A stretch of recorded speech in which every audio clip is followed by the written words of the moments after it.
Overall, about 26, 3 internationals, including myself, the local team leaders who are through NCG Uganda, and then also the field teams as well, which make up the rest of the teams. Okay. For the quantitative study, 410. For the qualitative study, 24.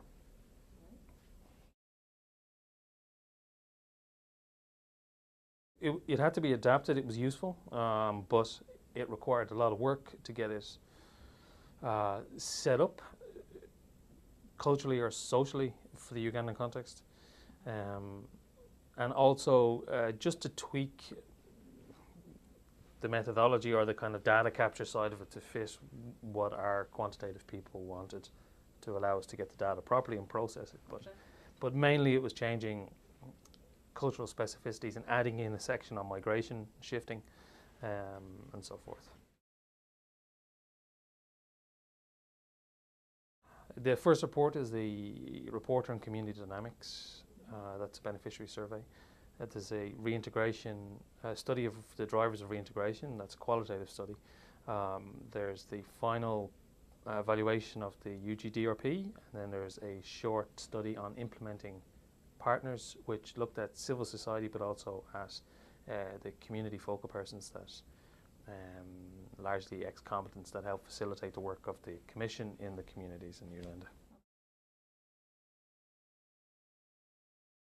They're involved in all reports, more closely in the evaluation, but they worked with us on helping us identify the data and the location of some of the reporters.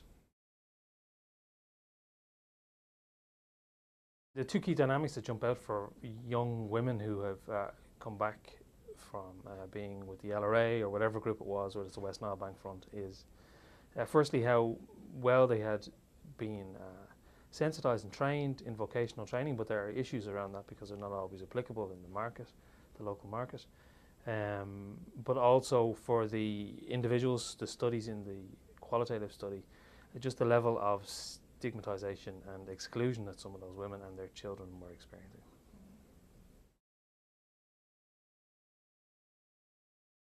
For DDR, designing DDR and designing reintegration components, there's a knowledge deficit about local political economy. In other words, just the drivers even of local activity, economic activity. So it means that often we deliver supports to ex-combatants or reporters in this case that don't match the local economic conditions. So you get trained to be a baker, you're in a community, there's either 10 people trying to be a baker or nobody can afford to buy a product. So you end up falling back on subsistence agriculture. You can't diversify your livelihood, you're at risk, food security is an issue, and you're at risk of poverty. So that's probably a key thing. Second thing is really the kinship networks of the role of the family, how crucial they are in terms of informal access to credit,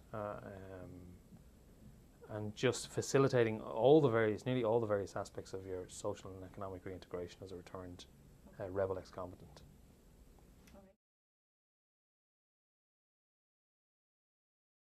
I think surprising is probably that female community members performed worse on the kind of standardized indicators for social capital, economic activity, levels of debt,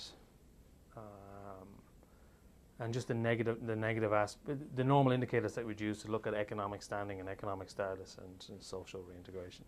So female community members as a whole were often lower than or less successful than any other group in terms of their economic productivity or just their security and so forth.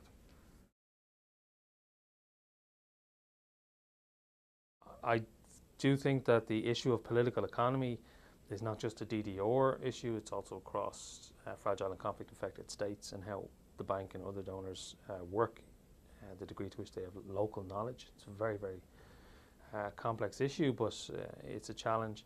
And then I think the role of the family is it's central, and we know it already, and I think that's applicable in the Great Lakes region, but also probably further.